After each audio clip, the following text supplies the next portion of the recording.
अस्सलाम वालेकुम dear students, welcome to GS academy YouTube channel.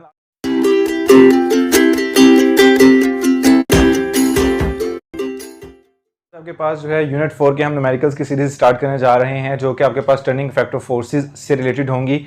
Mean से कि जहाँ पे आपके पास रोटेशंस आएंगी, जहाँ पे हमारे पास फोर्सेस की बात की जाएंगी, वहाँ पर हमारे पास जो है वो टर्निंग की भी बात लाजमी की जाएगी।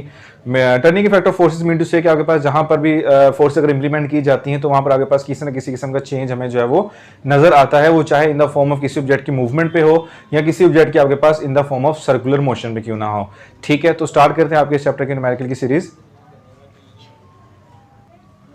सो स्टूडेंट्स, आपके पास जो फर्स्ट न्यूमेरिकल आपके पास इस एक्सरसाइज का है, वो कहता है कि find the resultant of the following forces. कि हमने रिजल्टेंट मीन टू से कि sum of all the forces is known as the resultant of the force.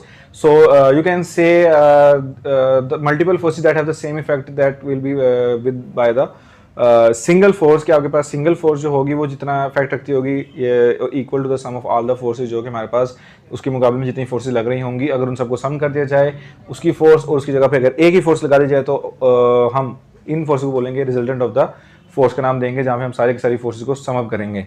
Okay now, तो कह रहा है कि 3 फोर्सेज लग रही हैं। एक आपके पास है 10 newton along x axis, 6 newton along y axis and 4 newton along negative x axis.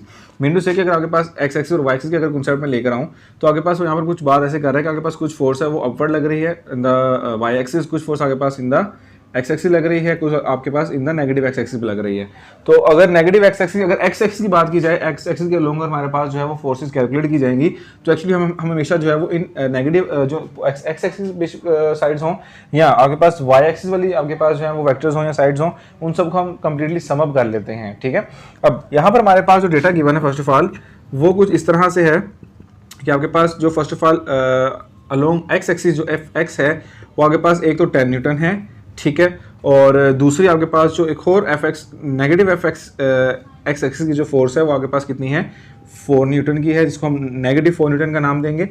और थर्ड आपके पास जो वाई एक्सिस के लोग जो फोर्स लग रही है उसने नाम दी है 6, जो वैल्यू दी है उसकी 6 न्यूटन वैल्यू दी हुई है। ओके, अब हमने यहाँ पर जो एक्स एक्सिस के लोग जो थ्रू आउट एक फोर्स लग रही है हमने वो कैलकुलेट करें अगर, तो हमारे पास एक्स एक्सिस के लोग जो फोर्स लग रही है वो एक तो 10 न्यूटन की है, दूसरी है -4।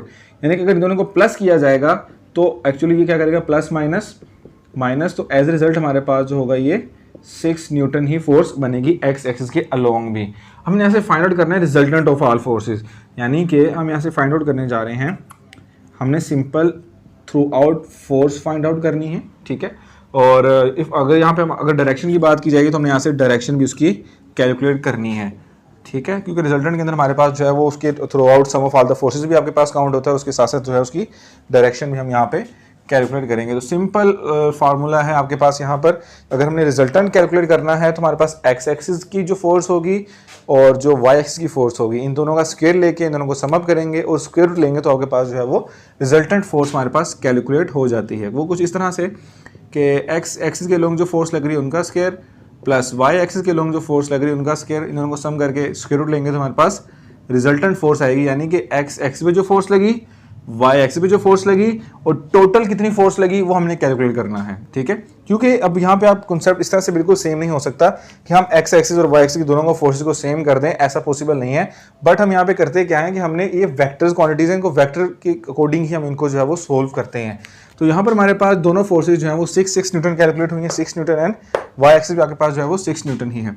तो 6 स्क्वायर प्लस 6 स्क्वायर, तो ये आपके पास बन जाएगा, तो ये आपके पास जो बन जाएगी वैल्यू वो आपके पास कुछ बन जाएगा 6 square mean to say 36 and 6 square is equal to 36। So हमारे पास यहाँ पे सम अप करने के बाद जो फोर्स बन जाएगी वो 72 है, और अगर हम 72 का स्क्वायर रूट लें तो आपके पास जो वैल्यू आएगी स्क्वायर रूट ऑफ 72 इज़ आपके पास 8.48, जो कि अकॉर्डिंग टू बुकर देखा जाए तो ये 8.5 के राउंड ऑफ ही हमारे पास बनती है। ठीक है, तो ये हमारे पास फोर्स कैलकुलेट हो चुकी है जो कि 8.5 न्यूटन आई है। ठीक है, यानी कि रिजल्टेंट फोर्स जो हमारे पास आई है।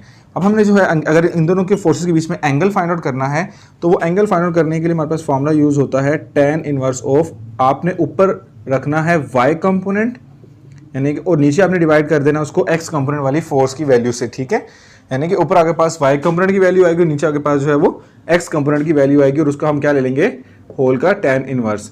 आपके पास y एक्सिस भी 6 है और x एक्सिस भी आपके पास 6 है, तो ये कैंसिल आउट हो जाएंगे, तो आपके पास ये बन जाता है tan इनवर्स ऑफ 1 और टेन इनवर्स ऑफ 1 अगर कैलकुलेट किया तो आपके पास आता है ये 45 डिग्री आपके पास कैलकुलेट होता है। सो हमारे पास तीन फोर्सेस थी, तीनों फोर्सेस को उन्होंने कहा था कि आपने कैलकुलेशन करनी है, रिजल्टेंट निकालना है कि आपके पास ये तीनों फोर्सेस मिलकर आपके पास ओवरऑल कितनी फोर्स इंप्लीमेंट कर रही हैं।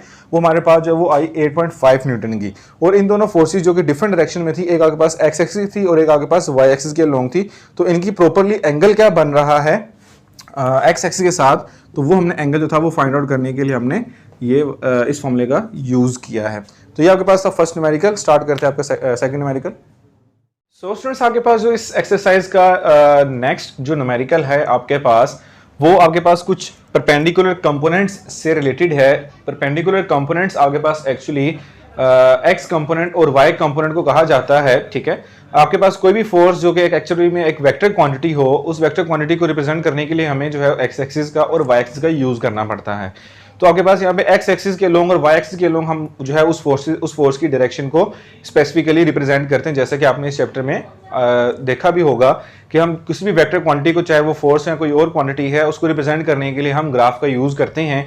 और वो पॉइंट आपके पास एक्स एक्सिस पे कितने लोंग है और वाई एक्सिस के लोंग कितना है, तो उसके हिसाब से हमारे पास वो दोनों जो है उसके परपेंडिकुलर कंपोनेंट्स कहलाए जाते हैं। तो यहाँ पर वो कह रहा है कि आपके पास एक फोर्स है, कहता है कि find the perpendicular components of a force of 50 Newton. आपके पास एक 50 न्यूटन की फोर्स है, ठीक है, making an angle of 30 degree with the X axis, जो कि एक्चुअली में एक्स एक्सिस के साथ जो है वो कितना एंगल बना रही है, 30 डिग्री आपके पास एंगल बना रही है। और वो जो फोर्स है वो आपके पास कितनी है, 30 न्यूटन है। अब जाहिर सी बात, इसका कोई ना कोई एक्स एक्सिस के लोंग भी पॉइंट होगा और कोई ना कोई इसके वाई एक्सिस के लोंग भी डिस्टेंस ने कवर किया होगा।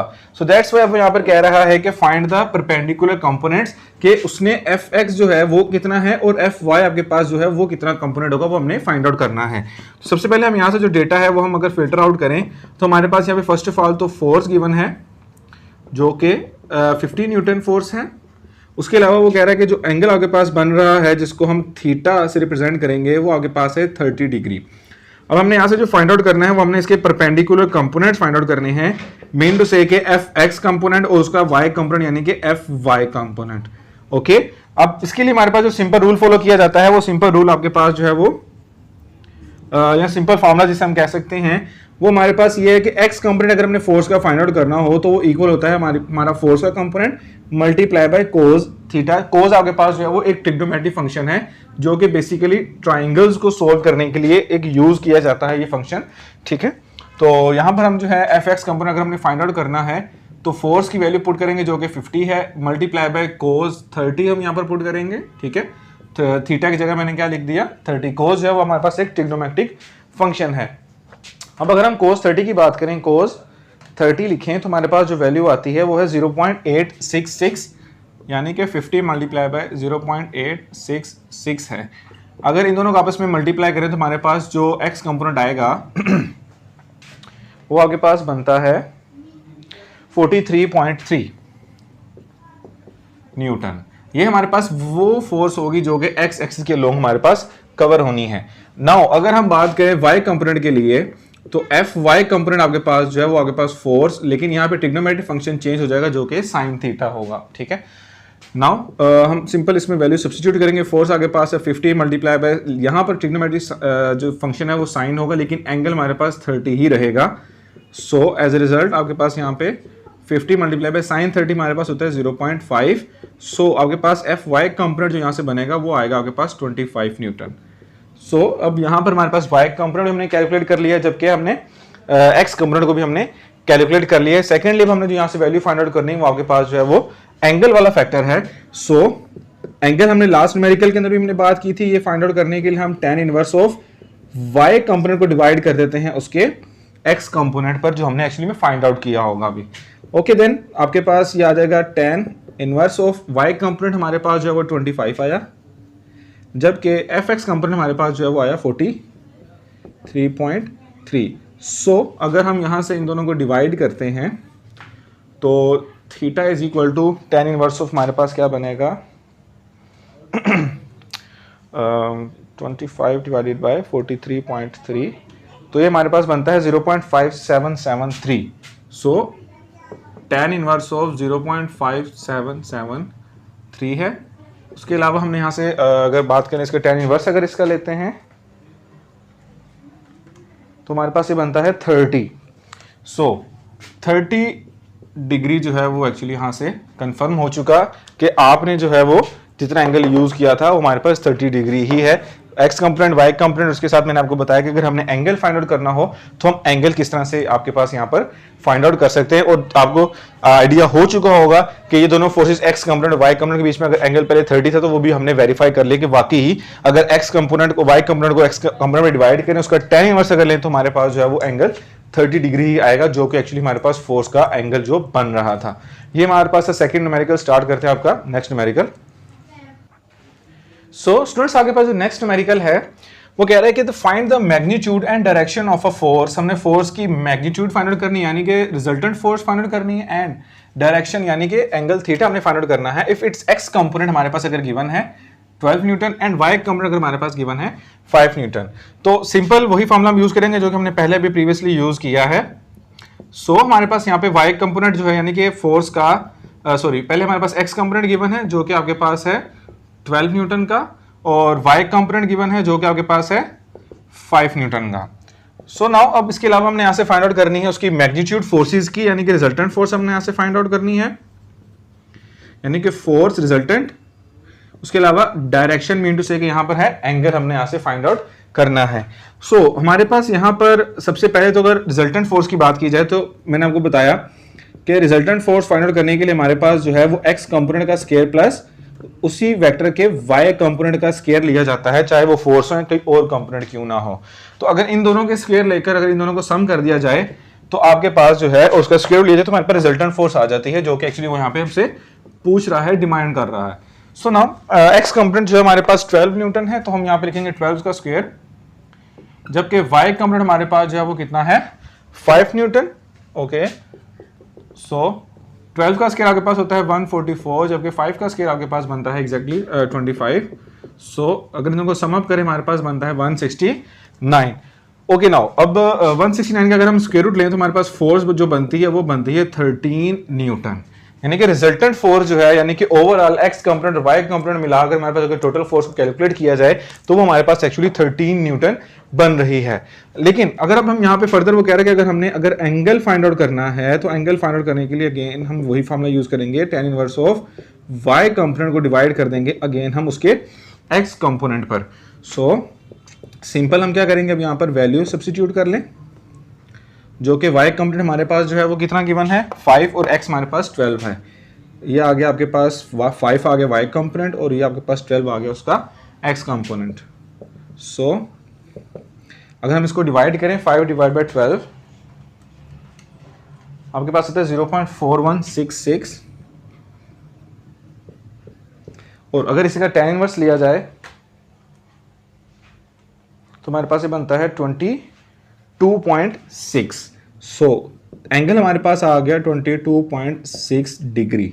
तो एक्चुअली एक्स एक्सिस के साथ उसका जो एंगल बनेगा, ठीक है, ये जो फोर्स हमारे पास है, ठीक है, इसका एक्स कंपोनेंट हमारे पास जो है वो कितना गिवन था 12 न्यूटन गिवन था, और वाई एक्सिस की लंबाई कितनी थी 5 न्यूटन इसने मूव करना था, तो हमारे पास टोटल जो फोर्स बनी वो आगे पास बनी 13 न्यूटन की, जबकि इसका जो एंगल हमारे पास बना वो बना 22.6 डिग्री। ठीक है, यही एक्चुअली हमने यहाँ से न्यूमेरिकल में कैलकुलेट करना था, जो कि एक्चुअली हमारे प्रीवियस न्यूमेरिकल से ही काफ़ी रेलिवेंट है। स्टार्ट करते हैं आपका नेक्स्ट न्यूमेरिकल। सो स्टूडेंट्स आगे पास जो नेक्स्ट न्यूमेरिकल है ये एक्चुअली हमारी इस चैप्टर के जो मेन कॉन्सेप्ट है उससे रिलेटेड है। जैसे कि हमारे चैप्टर का नाम जो है वो टर्निंग इफेक्ट ऑफ फोर्सेस है। एक्चुअली इसी टर्निंग इफेक्ट ऑफ फोर्स को हम टॉर्क का नाम देते हैं कि आपके पास कहीं भी अगर आपके पास एक ऑब्जेक्ट को एक पॉइंट पे फिक्स कर दिया जाए और वहाँ पे वो हिंज हो और वहाँ पर आपके पास जो है वो अगर इस तरह से रोटेशन परफॉर्म कर रहा है तो इट मीन्स कि it is continuously in a torque. Okay, उसके एक्सिस ऑफ रोटेशन वहाँ पर है, आपके पास वहाँ पे रोटेट कर रहा है ऑब्जेक्ट, ठीक है, एक एक्सिस के ऊपर आपके पास फिक्स्ड है। सो अब यहाँ पर जो न्यूमेरिकल है ये भी कुछ इसी कॉन्सेप्ट से रिलेटेड है आपके पास। तो पहले इसको समझते हैं कि a force of 100 newton is applied perpendicular on a spanner at a distance of 10 centimetre from a nut. आपके पास एक स्पैनर है, आपके पास यहाँ पर वो नट मौजूद है, ठीक है, और एक्सिस रोटेशन हमारा ये होगा कि आपके पास ये पॉइंट फिक्स रहेगा, इसके क्रॉस आपके पास जो स्पैनर रोटेट करेगा। सो नाउ हम इस एंड पर फोर्स अप्लाई कर रहे हैं, वो कह रहे हैं कि आपके पास नट के बीच में और जहाँ पे आप फोर्स अप्लाई कर रहे हैं वहाँ पर आपके पास जो डिस्टेंस है वो 10 सेंटीमीटर का है, ठीक है। इसको हम नाम देते हैं मोमेंट आर्म, यानी कि जहां पर आपके पास एक्सिस ऑफ रोटेशन हो रही है और जहां पे आप फोर्स लगा रहे हैं उसके बीच के फासले को हमारे पास नाम दिया जाता है एक्सिस मोमेंट आर्म का, ठीक है। अब जहां पे हमारे पास फोर्स लगाई जा रही है उसको line of action of force, या सिंपल हम उसे फोर्स का पॉइंट भी कह सकते हैं, जिस पॉइंट पे हमारे पास जो है फोर्स इंप्लीमेंट की जा रही है। अब वो कह रहा है कि find the torque produce by the force. अब जब हम इसके ऊपर फोर्स लगाएंगे तो ये पॉइंट फिक्स रहेगा, जबकि स्पैनर हमारे पास कुछ इस तरह से रोटेट कर जाएगा। तो इस प्रोसीजर को, इस फिनोमेना को, इस कॉन्सेप्ट को हमारे पास जो है टॉर्क का नाम दिया जाता है, क्योंकि यहाँ पर फोर्स की इंप्लीमेंटेशन के बाद आपके पास जो है वो ऑब्जेक्ट एक फिक्स पॉइंट के अक्रॉस आपके पास रोटेशन शो करने लग जाता है। इसको हम नाम देते हैं turning effect of force. So now आपके पास यहाँ पे जो सबसे फर्स्ट ऑफ ऑल जो डेटा है हम वो अगर यहाँ से फिल्टर आउट कर लें तो वो क्या है, एक्चुअली हमारे पास डिस्टेंस है, यानी कि मोमेंट आर्म है हमारे पास, मोमेंट आर्म। इसको हम मोस्टली एल से रिप्रेजेंट करते हैं, जो कि आपके पास है 10 सेंटीमीटर। मीटर में कन्वर्ट करेंगे, 10 को डिवाइड करेंगे आपके पास 100 पर, क्योंकि आपके पास लेंथ का जो SI यूनिट है वो मीटर होता है। सो आपके पास ये बन जाएगा 0.1 मीटर। सेकेंडली हमारे पास जो है वो कह रहा है कि फोर्स हमारे पास 100 न्यूटन गिवन है, फोर्स जो है वो हमारे पास है 100 न्यूटन। अब वो कह रहे हैं यहां से जो फाइंड आउट करना है फाइंड द टॉर्क, तो फाइंड आउट करने वाला यहां पर जो फैक्टर है आपके पास वो है हमारे पास टॉर्क। इसको स्मॉल t कुछ इस शेप में रिप्रेजेंट करते हैं, ठीक है। और आपके पास टॉर्क का जो फॉर्मूला है वो moment arm multiply by the force है, कि आपके पास मोमेंट आर्म कितना है और जो फोर्स आप लगा रहे हैं वो कितनी अमाउंट में हमारे पास मौजूद है। सो तुम्हारे पास जो टॉर्क है वो हमारे पास होता है force multiply by moment arm, या लेंथ जो यहाँ पे हमारे पास है एक्चुअली में। सो फोर्स हमारे पास जो है यहाँ पे हमारे पास कितनी गिवन है, 100 न्यूटन, ठीक है। फोर्स कितनी है, 100 न्यूटन। एंड जो लेंथ हमारे पास जो है वो हमारे पास कैलकुलेट हो गया ये 0.1। तो अगर हम इसको सिंपल मल्टीप्लाई करें तो आगे पास ये बनता है 10, बट यूनिट क्या बनेगा, फोर्स का यूनिट, क्योंकि इन दोनों से मिलकर टॉर्क का यूनिट बन रहा है। सो दैट्स फोर्स का यूनिट तो न्यूटन होगा, जबकि लेंथ का यूनिट हमने क्या निकाला है, मीटर में, ओके। तो यूनिट इसका टॉर्क का यूनिट क्या बन गया, न्यूटन मीटर। सो हमारे पास जो रिजल्ट आया वो आपके पास आ गया 10 न्यूटन मीटर। सिंपल सा न्यूमेरिकल था जो कि एक्चुअली हमारे कॉन्सेप्ट से रिलेटेड है, इस चैप्टर के जो मेन कॉन्सेप्ट है। So simple torque find out करना था, आपके पास फोर्स गिवन थी, मोमेंट आर्म भी हमारे पास गिवन था। सिंपल टॉर्क का फॉर्मूले मैंने वैल्यू सब्स्टिट्यूट की हैं और रिजल्ट आपके सामने। स्टार्ट करते हैं आपका नेक्स्ट न्यूमेरिकल। सो स्टूडेंट्स आपके पास जो नेक्स्ट न्यूमेरिकल है एक्चुअली ये हमारे पास प्रीवियस न्यूमेरिकल से ही काफी ज्यादा मिलता जुलता होगा। एक्चुअली यहाँ पर हमारे पास अगेन वही रेक्टेंगुलर कंपोनेंट्स की बात की जा रही है, जहाँ पर अब हमारे पास जो है वो एक परपेंडिकुलर कंपोनेंट और एक आपके पास जो है वो horizontal component, you mean to say y component और एक्स कंपोनेंट के बारे में बात की जाएगी। यहाँ पर हमारे पास जो हमने बात की थी प्रीवियसली कि आपके पास जो हॉरिजॉन्टल कंपोनेंट के ऊपर जो फोर्स लगती है वो आपके पास F is equal to Fx is equal to F cos theta में, जबकि जो आपके पास वर्टिकल कंपोनेंट जिसे हम वाई कंपोनेंट कहते हैं वहां पर आपके पास जो फोर्स लगी वो होगी Fy is equal to F sine theta. अब यहाँ पर हमारे पास एक ऐसी ही सिचुएशन गिवन है जिसके अंदर वो हमें जो कह रहा है कि एक एंगल हमारे पास गिवन है जबकि दूसरा उसका हॉरिजॉन्टल कंपोनेंट गिवन है, तो हमने वहां से एक्चुअली में फोर्स कैलकुलेट करनी है। तो यहाँ पर अगर हम देखें वो स्टेटमेंट क्या कह रहा है कि a force is acting on a body making an angle of 30 degree, कि आपके पास एक फोर्स है जो कि एंगल कितना बना रही है, 30 डिग्री का एंगल बना रही है विद द हॉरिजॉन्टल, यानी कि एक्स एक्सिस के साथ आपके पास जो वो एंगल बन रहा है। The horizontal component of the force is 20 Newton, यानी कि Fx जो है और हॉरिजॉन्टल कंपोनेंट जिसे हम कहते हैं वो आपके पास 20 न्यूटन है। और लास्ट में कह रहा है कि फाइंड द फोर्स, हमने यहाँ से फोर्स को फाइंड आउट करना है। सो हम यहाँ से अगर डेटा को फिल्टर आउट करते हैं तो एक्चुअली हमारे पास यहाँ पे तो फर्स्ट ऑफ ऑल एक एंगल गिवन है जिसको हम थीटा से प्रेजेंट करते हैं और वो एक्चुअली आपके पास है 30। नेक्स्ट आपके पास Fx horizontal component mean to say कि Fx आपके पास जो वो कितना गिवन है 20 न्यूटन। तो ये दो हमारे पास कंपोनेंट्स गिवन है, वैल्यूज गिवन है। अब हमने यहाँ से जो फाइंड आउट करना है, फाइंड आउट करने वाला फैक्टर जो हमारे पास एक्चुअली है वो ये है कि फाइंड द फोर्स। हमने सिंपल यहाँ से फोर्स फाइंड आउट करनी है। Fine, okay. अब हमने जो सिचुएशन जो देखनी है वहां पर हमारे पास ये है कि हमने फोर्स फाइंड आउट करनी है जबकि हमारे पास हॉरिजॉन्टल कंपोनेंट और उसके साथ साथ उसका एंगल गिवन है। तो ऐसा कौन सा फॉर्मूला है जहां पर आपके पास जो है वो इन तीनों फैक्टर्स को डिस्कस किया जा रहा हो, तो वो सिर्फ एक ही है कि जो कि आपके पास horizontal component of the forces के लिए जाना जाता है कि Fx is equal to F cos theta. यहाँ पे कोस जो है वो ट्रिग्नोमेट्रिक फंक्शन है, इसके बारे में आप बिल्कुल कंफ्यूज मत होइएगा कि सर ये कोस की तुम्हारे पास वैल्यू नहीं है। एक्चुअली कोस हमारे पास एक ट्रिग्नोमेट्रिक फंक्शन है जो कि हमारे एंगल्स को सोल्व करने के लिए यूज किया जाता है। हमने यहाँ से ये फोर्स वाला फैक्टर फाइंड आउट करना है, तो कोस थीटा मल्टीप्लाई यहाँ पर लाके Fx के साथ में क्या कर दूंगा, इसको डिवाइड, तो यहाँ पर हमारे पास फोर्स बच जाएगी। अगर इसको रीअरेंज करें तो फोर्स Fx हमारे पास है वो कितनी गिवन है 20 न्यूटन है, जबकि कॉज एंगल जो हमारे पास क्या है 30 डिग्री। सो नाउ cos 30 की अगर हम वैल्यू कैलकुलेट करें तो आगे पास ये बनती है 0.866, यानी कि 20 को हम डिवाइड करने जा रहे हैं 0.866 से। तो इन लास्ट अगर हम इसको डिवाइड कर लेते हैं कंप्लीटली तो 20 डिवाइडेड बाय दैट वैल्यू हमारे पास जो आएगी वो 23 आगे पास कंप्लीट आ रही है, 23.0। तो हमारे पास यहाँ पर फोर्स वाला फैक्टर जो कि हमारे पास कैलकुलेट होकर आया है, जहां पे हमारे पास एक्स कंपोनेंट गिवन था, एंगल गिवन था, और हमने वो फोर्स फाइंड आउट करनी थी कि किस फोर्स का एक्चुअली ये एक्स कंपोनेंट है, हॉरिजॉन्टल कंपोनेंट है। तो वो फोर्स जो है वो हमारे पास 23 न्यूटन की कैलकुलेट होकर आई है। बहुत सिंपल न्यूमेरिकल था, वेरी सिंपल। इसमें कोई यू कैन से कि हमारे पास जो है वो इतनी कोई कम्प्लेक्सिटी या कोई स्ट्रेटजी नहीं है। सो स्टार्ट करते हैं आपका नेक्स्ट न्यूमेरिकल। ओके स्टूडेंट्स, आगे पास जो नेक्स्ट न्यूमेरिकल है आपका, वो आपके पास एक्चुअली टॉर्क का एक और कॉन्सेप्ट हमारे पास आता है, जो कि उसका एक यू कैन से एक चाइल्ड कॉन्सेप्ट है, वो हमारे पास है कपल का। इसके अंदर हमारे पास बात कुछ इस तरह से की जाती है कि आपके पास दो ऑपोजिट फोर्सेस एक ऑब्जेक्ट पर इस तरह से लगाई जाएं कि वो रोटेशन शो करने लग जाए, तो एक्चुअली उस कॉन्सेप्ट को हम कहते हैं कपल। यहाँ पर हमारे पास जो दोनों फोर्सेज होती हैं आपके पास ऑपोजिट डायरेक्शन में आपके पास जो है वो लग रही होती हैं, ठीक है, लेकिन प्लेन लाइन जो प्लेन होता है वो आपके पास सेम हो सकता है।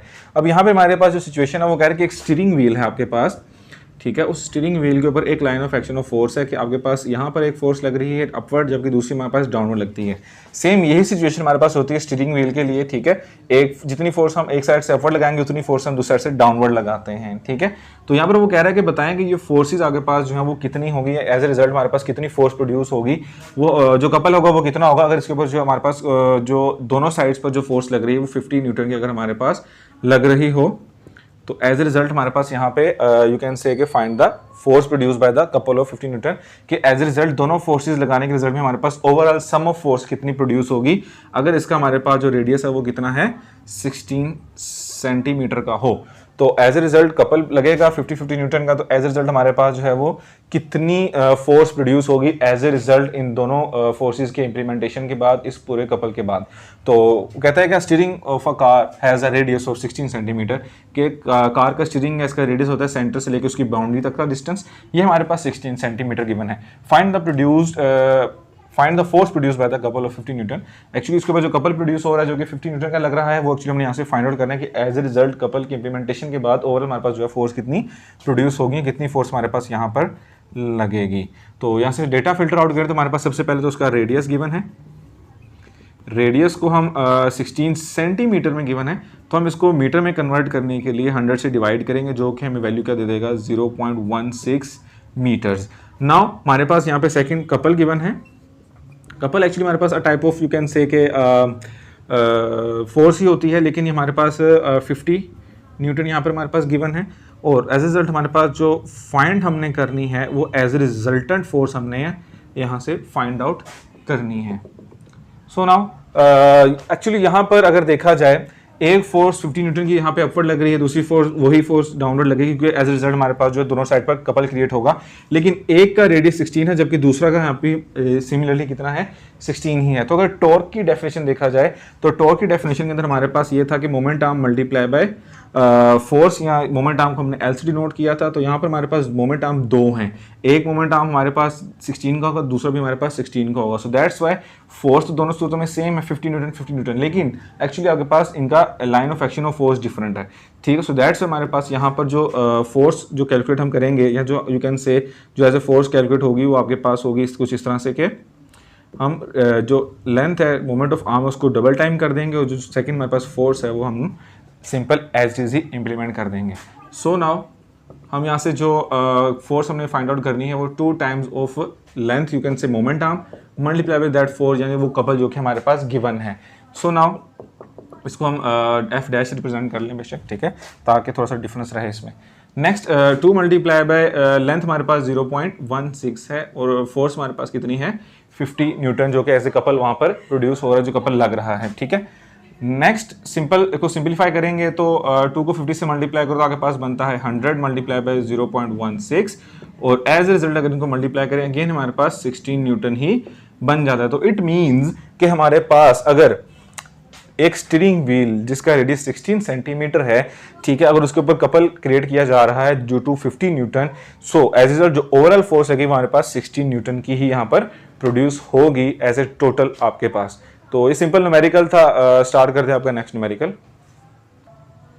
सो स्टूडेंट्स आगे पास जो नेक्स्ट न्यूमेरिकल है हमारे पास, ये एक्चुअली जो है वो थोड़ा सा डिफरेंट कॉन्सेप्ट के साथ आपके पास आया है, जो कि आपने शायद इक्विलिब्रियम का जो कॉन्सेप्ट आपने पढ़ा होगा इस चैप्टर में, एक्चुअली वहां से आपके पास जो है ये न्यूमेरिकल जो है वो हमारे पास अपने पास एक नई सिचुएशन लेकर आया है कि यहाँ पर आगे पास जो है वो जो कंपोनेंट्स ऑफ द जो वर्टिकल कंपोनेंट्स होंगे उनके बारे में हमने बात की थी इक्विलिब्रियम के अंदर, कि आपके पास जो है वो रेक्टेंगुलर कंपोनेंट्स चाहे वो हॉरिजॉन्टल कंपोनेंट्स हो उनका सारा सम इक्वल टू 0 होता है, sum of all the forces you can say equal to 0, so which is the first condition of the equilibrium, whether it will be a horizontal component or you can say a vertical component, so both of the components are considered as separately, so वहाँ पर आगे पास चाहे वो vertical component हो या horizontal component हो तो दोनों components की separately forces, यानी कि vertical component की जितनी forces होंगी उनका सारा का sum 0 होगा, उसके अलावा horizontal component की जितनी forces होंगी उनको सारों का sum क्या होगा 0 हो सकता है।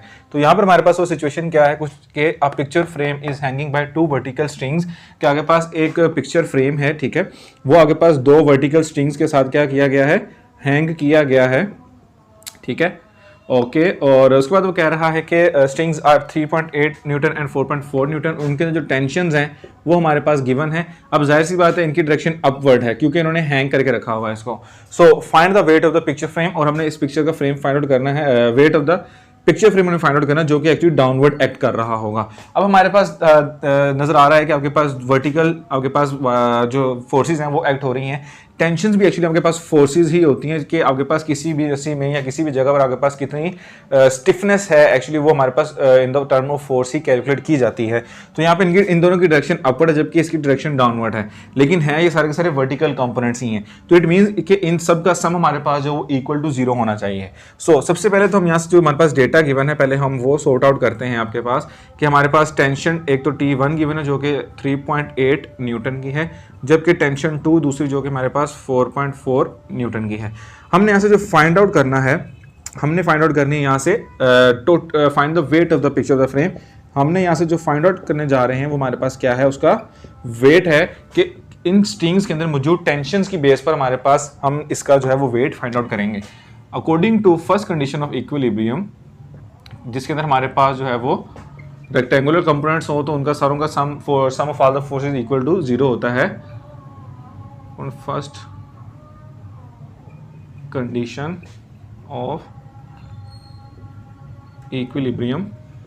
तो टेंशन T1 इन दोनों की डायरेक्शन सेम है, इन दोनों की डायरेक्शन क्या है सेम है, तो ये दोनों ऐड होंगे, जबकि वेट की डायरेक्शन ऑपोजिट है, सो दैट्स वाई ये वेट जो है यहाँ से क्या हो जाएगा सेपरेट। तो एज ए रिजल्ट सारी फोर्सेज जो होंगी एक्चुअली वेट भी आपके पास फोर्स ही होती है जिस फोर्स आपके पास जो है ग्रेविटी उसको भी तरफ अट्रैक्ट कर रही होती है, दैट्स वाई आपके पास यहाँ पे वेट भी होगा in the term of force ही आपके पास काउंट होगा। तो ये सारी फोर्सेज का जो सम है वो इक्वल टू 0 होना चाहिए। अब यहाँ से हमने जो फैक्टर फाइंड आउट करना है वो आगे पास वेट का है, तो -W वहाँ पे जाके +W हो जाएगा। So as a result W equal to T1 हमारे पास जो है 3.8 न्यूटन, जबकि दूसरा हमारे पास है 4.4 न्यूटन। एज ए रिजल्ट अगर हम इन दोनों को सम अप करते हैं तो हमारे पास जो वैल्यू बनती है 3.8 प्लस 4.4 आपके पास ये बनता है 8.2। सो एज ए रिजल्ट हमें पता लगा कि उस पिक्चर फ्रेम का जो वेट है वो आपके पास 8.2 न्यूटन है, जो कि एक्चुअली इन दोनों टेंशंस का सम है कि इन्होंने कितनी टेंशंस लगाकर उसको अपनी तरफ हैंग किया है, कितनी फोर्सेस को अट्रैक्ट किया हुआ है। सिंपल न्यूमेरिकल था। स्टार्ट करते हैं आपका नेक्स्ट न्यूमेरिकल। सो स्टूडेंट्स आगे पास जो नेक्स्ट न्यूमेरिकल है वो आपके पास टेंशन से रिलेटेड एक कॉन्सेप्ट पर है, जहां पर हमारे पास जो है वो टेंशंस को कैलकुलेट किया जाएगा, जैसे कि हमने पिछले न्यूमेरिकल में जहां पे हमने जो है वो पिक्चर फ्रेम से रिलेटेड हमने न्यूमेरिकल किया जो कि एक सिंगल ऑब्जेक्ट था और उसको जिस स्ट्रिंग से हमने हैंग किया था उन स्ट्रिंग्स में हमने टेंशंस को ओवरऑल फाइंड आउट करना था।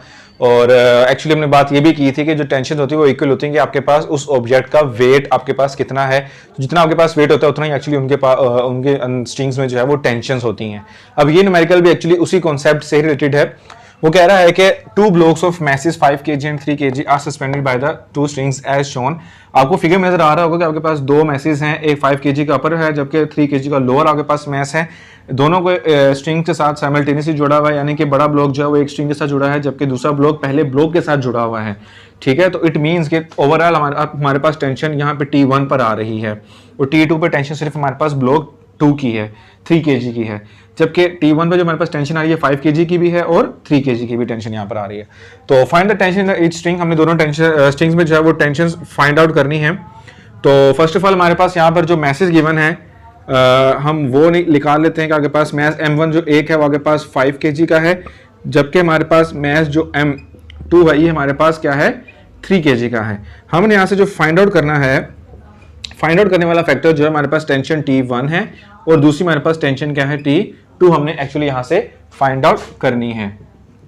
सो नाउ अब आपके पास जो है सॉल्यूशन में, अब चूंकि हमारे पास एज अ होल वेट जो है वो आपके पास यहाँ पर जो है वो है एक तो इस स्ट्रिंग के ऊपर जो टोटल वेट आ रहा है वो 5 का भी आ रहा है और 3 का भी आ रहा है। तो अगर हमने T1 कैलकुलेट करना है तो हमें क्या करना पड़ेगा कि आगे पास T1 जो है वो आगे पास इक्वल होगा वेट 1 और वेट 2, यानी कि इसका वेट और इसका वेट इनके सम का। सो नाउ T1 आगे पास जो है वो W1 मीन टू से कि M1G प्लस वेट 2 जो होगा वो M2G हो जाएगा, ठीक है, क्योंकि W है वो आपके पास वेट जो था वो mg के इक्वल होता है। तो मैंने इसको W1 के लिए जो है वो ये वेट है, लेकिन उसका मैस M1 जो होगा वही लिखा जाएगा। W2 के लिए वेट होगा इस सब्जेक्ट के लिए जिसका मैस M2 है तो वो लिखा जाएगा। सो नाउ अब आपके पास मैस M1 जो है वो आपके पास 5 था, G की वैल्यू आपको पता है 10 ही रहती है, M2 जो है वो आपके पास कितना था 3 kg था, ठीक है, मैस 3 kg, जबकि G की वैल्यू हमारे पास जो है वो क्या है ग्रेविटेशनल एक्सेलरेशन है, सो ये 10 ही रहेगा। यहाँ के पास बन जाएगा 50 और ये बन जाएगा आपके पास 30। तो एज ए होल हमारे पास टेंशन T1 जो आगे पास बन जाएगी 80 न्यूटन, ठीक है, आगे पास एज ए होल जो, यानी कि इस स्ट्रिंग के ऊपर इसका भी वेट आ रहा है, इसका भी वेट आ रहा है और ओवरऑल दोनों का वेट जो है वो इसी स्ट्रिंग के ऊपर, सो दैट्स वाई इसकी जो टेंशन है वो 80 न्यूटन है। नाउ अगर हम दूसरी टेंशन की बात करें, दूसरी स्ट्रिंग की T2 की, तो यहाँ पर सिंपल एक ही वेट इसके ऊपर डिपेंड कर रहा है जो कि 3 kg का है। तो मैं कहूँगा T2 is equal to weight 2, so T2 is equal to weight 2 के लिए हमारे पास होगा M2G और मैस जो है उसके लिए हमारे पास जो है वो 3 kg का है, तो मैं 3 यूज करूंगा और G की वैल्यू आ जाएगी 10। सो टेंशन 2 जो आगे पास आ जाएगी 30 न्यूटन की। सिंपल न्यूमेरिकल था, सिंपल हमने कॉन्सेप्ट इसके पीछे यही है कि टेंशन जो है वो डिपेंड करेगी कि उस स्ट्रिंग की जो टेंशन होगी वो डिपेंड करती है कि उस स्ट्रिंग के ऊपर कितना आपने मैस जो है वो हैंग किया हुआ है या कितना वेट आपने उसके ऊपर हैंग किया हुआ है। तो स्टार्ट करते हैं आपका नेक्स्ट न्यूमेरिकल। सो स्टूडेंट्स आपके पास जो नेक्स्ट न्यूमेरिकल है वो भी आपके पास टॉर्क के कॉन्सेप्ट से ही आपके पास रिलेटेड है, जो कि ऑलरेडी पिछला जो न्यूमेरिकल हम पीछे करके आए हैं वो भी आपके पास मोस्टली जो है वो टॉर्क पर ही फोकस था। और एक और हमारे पास जो सिचुएशन जो न्यू है टॉर्क से रिलेटेड, वो कह रहा है कि a nut has been tightened by a force of 200 newton. एक आपके पास नट है, इसको 200 न्यूटन फोर्स से आपने टाइट किया है, तो यूजिंग 10 सेंटीमीटर लॉन्ग स्पैनर, यानी कि 200 न्यूटन फोर्स आपने लगाई है ऑन 10 सेंटीमीटर लॉन्ग स्पैनर पे। What length of the spanner is required, हमें यहाँ से अब सेकंड स्पैनर की लेंथ रिक्वायर है, is required to loosen the same nut with 150 newton, लेकिन फोर्स अब हमारे पास जो है डिफरेंट है। तो अब हमें जो है डिफरेंट लेंथ का स्पैनर जो है वो हमें यूज करना पड़ेगा। यहाँ पर एक्चुअली यहाँ पर एक मेन कॉन्सेप्ट यहाँ पर जो मैं आपको बताना चलूँ वो ये है कि आपके पास नट को टाइट करते हुए और नट को लूज करते हुए दोनों सूरतों में हमारे पास जो है टॉर्क सेम ही होगा, क्योंकि जितना टॉर्क हमारे पास, जितना एक्सिस ऑफ रोटेशन या आपके पास टर्निंग इफेक्ट ऑफ फोर्स था वो आपके पास सेम होगा for the tighten and for the loosen of the nut. Okay, तो यहाँ पर हम डेटा अपना सबसे पहले जो है वहां से फिल्टर आउट करते हैं। तो पहले तो हमारे पास जो फोर्स 1 गिवन है कि फॉर द फर्स्ट सिचुएशन वो हमारे पास 200 न्यूटन है, और उसके लिए हमारे पास जो मोमेंट आर्म यूज हो रहा है या स्पैनर की जो लेंथ यूज हो रही है वो हमारे पास जो है वो सॉरी लेंथ हमारे पास जो है वो 10 सेंटीमीटर है।